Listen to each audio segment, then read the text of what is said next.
పాపం.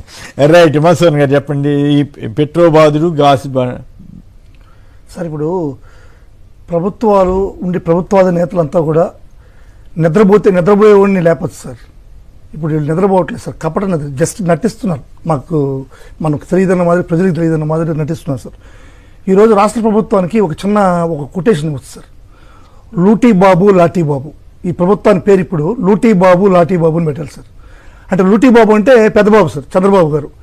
ఈయన మొత్తం లూటీ చేస్తున్నాడు. ఏ విధంగా ఈ అద్దాలు బిగించేదానికి 5,000 కోట్లు, అమరావతిలో జరిగేటువంటి అక్రమాలని, దోపిడీలని అన్ని మొత్తం కూడా రాష్ట్రంలో జరిగేటువంటి లూటీలన్నీ లూటీ చేస్తున్నారు సార్. ఇప్పుడు ఈ యొక్క లూటీని మన లాంటి వాళ్ళు, మీలాంటి వాళ్ళు ప్రశ్నించారనుకోండి, శ్రీహరి లాంటి వాళ్ళు ప్రశ్నించారు, లేకపోతే మీలాంటి వాళ్ళు, నాలాంటి వాళ్ళు ప్రశ్నించారనుకోండి, లాఠీ బాబు వస్తారు సార్, లాఠీ ఎత్తుకొని. అంటే చిన్నబాబు వస్తాడు సార్. వీటిని ఏ విధంగా మా లూటీని ఏ విధంగా ప్రశ్నిస్తున్నారు అనేటువంటి విధంగా లాఠీ ఎత్తుకొని వచ్చి మనందరినీ కూడా జైల్లో పాలు చేసేటువంటి పరిస్థితి సార్. ఈరోజు సిలిండరు పెంచింది ఒక 1,000 రూపాయలు సార్. 1,000 రూపాయలు అంటే అంత చిన్న విషయం కాదు సార్. ఒక సిలిండర్కి 1,000 రూపాయలు ఒకేసారి పెంచడం అనేటువంటిది. వీళ్ళు ఏమనుకుంటారంటే, మన ఇంటికి వచ్చేటువంటి సిలిండర్ పెంచట్లేదు కదా, వేరే ఒక ఇంటికి పోతుంది, ఆ ఇంటికి పోయేటువంటి సిలిండర్ పెంచలేదు కదా, ప్రజల పైన మనం ఏం కనుక్కోలేదు అనుకుంటున్నారు సార్.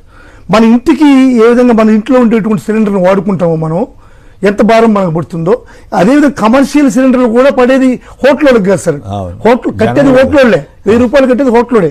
కానీ హోటల్లో ఎందుకు భరిస్తారు సార్? సామాన్యుల పైన మనమే కట్టాలి సార్ దాన్ని. ఖచ్చితంగా ఆ డిస్ట్రిబ్యూషన్ బ్లాక్ ఇంకో 3,000 ఎక్స్ట్రా. ఇదంతా ఈ రోజు సార్ ఒక బండి మీద టిఫిన్ కొనుక్కునేదానికి కూడా పోతే కూడా ఒక ఇడ్లీ మీద, ఒక బిల్లు మీద 15 రూపాయలు 20 రూపాయలు ఎక్సెస్ చేస్తున్నారు సార్. ఏంటంటే ఇది గ్యాస్ బిల్ అంట. గ్యాస్ బిల్ అంటే చిన్న హోటల్, చిన్న ఇడ్లీలు పెట్టుకొని బండ్లు పెట్టుకునే వాళ్ళు కూడా మీరు ఒక 50 రూపాయలు టిఫిన్కి అయితే 50 ప్లస్ ఒక 15 రూపాయలు ఎక్కువ వేస్తున్నారు. ఈ 15 రూపాయల బిల్లు ఏంటంటే గ్యాస్ బిల్ అంట. అంటే ట్యాక్స్, గ్యాస్ ట్యాక్స్.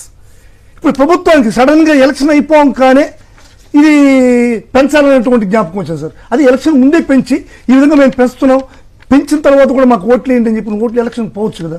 ఎలక్షన్ ముందు పెంచిపోవాలి, ఏదైనా ధైర్యం ఉంటే, దమ్ము ఉంటే. ఆ విధంగా లేకుండా ఎలక్షన్ తర్వాత పెంచడం అనేది ప్రజల్ని మోసం చేయడమే సార్. చంద్రబాబు గారికి అయితే ఇది కొత్త ఏం కాదు సార్.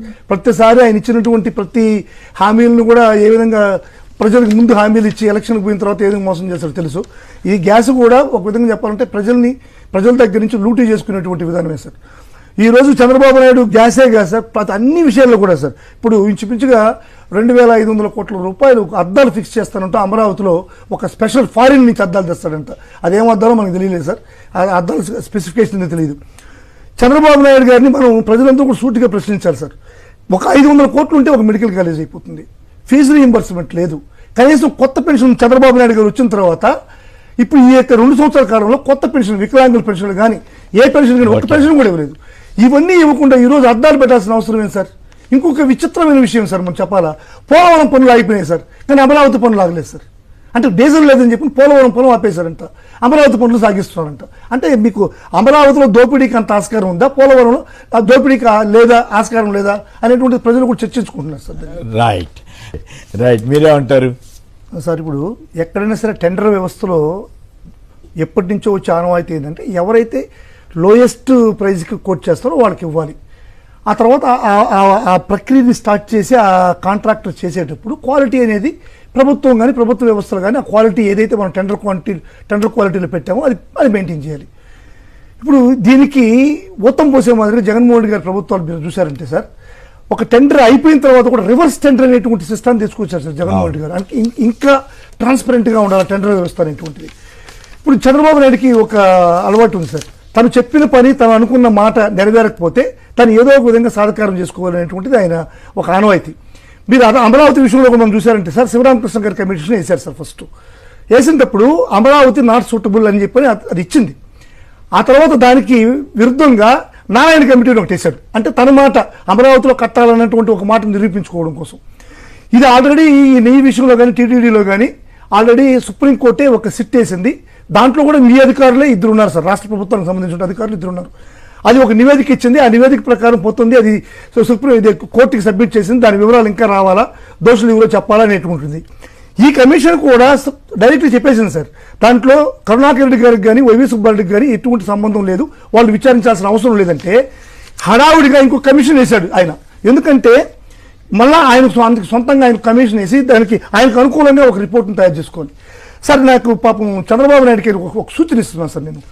ఇది హైయెస్ట్ టెండర్కి పోతే మంచి విలువ రేటు ఎక్కువ పలికితే మంచి క్వాలిటీ వస్తుంది అనే దానికన్నా కానీ హెరిటేజ్ నెయ్యే ఈ ప్రపంచంలో పవిత్రమైంది, హెరిటేజ్ నెయ్యనే టీటీడీకి వాడండి అని చెప్పి దినేష్ గారికి చెప్పి చేస్తే ఇంకా బాగుంటుంది సార్. ఒకే మాట అయిపోతుంది. ఇప్పుడు కాదు కదా సార్, ఇప్పుడు ఆయన ఉద్దేశం అంటే ఇందాపూర్ డైరీకి ఎక్కువ రేటుతో తీసుకున్నారు కాబట్టి దాన్ని సర్వే చేయడానికి అన్నట్లు ఈ కమిషన్ రిపోర్ట్ ఉందేమో అన్న. చంద్రబాబు గారికి అతను వ్యాపారమే నెయ్యికి సంబంధించిన వ్యాపారం, దీనికి సంబంధించిన విషయం. ఇప్పుడు అటువంటి విషయాల్లో ఇప్పుడు ఆల్రెడీ ఇందాపూర్ సప్లై చేస్తుంది. ఇందాపూర్ సప్లై చేసేటప్పుడు దానికి ఊతం వేస్తూ హైయెస్ట్ రేట్కి మంచి క్వాలిటీ దొరుకుతుందని ఒక చిన్న థియరీ ఒకటి డెవలప్ చేస్తే దాన్ని మనం తప్పుపట్టాల్సిన అవసరం ఉంది. ప్రజలు విఘ్నం సార్ ఖచ్చితంగా తప్పుపడతారు. డైరెక్ట్గా దినేష్ కుమార్ గారు ఈ యొక్క ఇందాపూర్ డైరీలో చుట్టూ నెయ్యి లేకుంటే హెరిటేజ్లో చుట్టూ నెయ్యి చాలా పవిత్రం, అది మాత్రమే తీసుకుంటే బాగుంటుందని చెప్పి ఒక మాట చెప్పి చేస్తే అది ఒక పర్మనెంట్ ఒక సొల్యూషన్ ఎవరు వచ్చినా. తమాషాగా ఉంది మీ సలహా. ఆశ్చర్యం ఎప్పుడు అసలు ప్రపంచంలో ఇందాక మన వెంకటేష్ గారు కానీ మురళి గారు అన్నట్లుగా ప్రపంచంలో ఎక్కడైనా సరే తక్కువ ధర నాణ్యత ప్రమాణాలు వీళ్ళు నిర్దేశిస్తారు కదా. ఈ కండిషన్స్ లో ఉండాలి, ఇట్లా ఉండాలి అని చెప్పి ఆ కండిషన్స్ కి అనుగుణంగానే మేము ఎవరు ఇస్తారో వాళ్ళు తీసుకోవాలి తప్ప మీరు ఎక్కువ రేట్ వేసుకుంటే మేము ఇస్తాము అంటే ఇది ఎక్కడ విచిత్రంగా ఉంది. అంతే ఉంటుంది. ఇప్పుడు రాజధాని అమరావతిలో జరిగే కట్టడాలకు కూడా పరిస్థితి సార్. ఇప్పుడు ఎవరైతే హైయెస్ట్ వేస్తారో అదే క్వాలిటీ అని వాళ్ళు డిసైడ్ చేస్తున్నారు సార్. ఇంకొకటి సార్, 2018లో ఈ జిఐడి టవర్ కానీ టవర్ 1, టవర్ 2, టవర్ 3, టవర్ 4 కానీ ఏ కాంట్రాక్టర్లకు వచ్చాయో ఇప్పుడు కూడా అదే కాంట్రాక్టర్లకి 200% హైప్ చేసి ఇచ్చారు సార్. రేట్ని 200% హైక్ చేసి ఇచ్చారు. అంటే అదే కాంట్రాక్టర్కి ఎట్టు వచ్చింది సార్ మళ్ళీ ఇది మళ్ళీ టెండర్ వచ్చినప్పుడు? ఇది ప్రజలంతా కూడా గమనిస్తున్నారు సార్. ఇది దోపిడీకి లూటీకి మెయిన్ ఆధారం.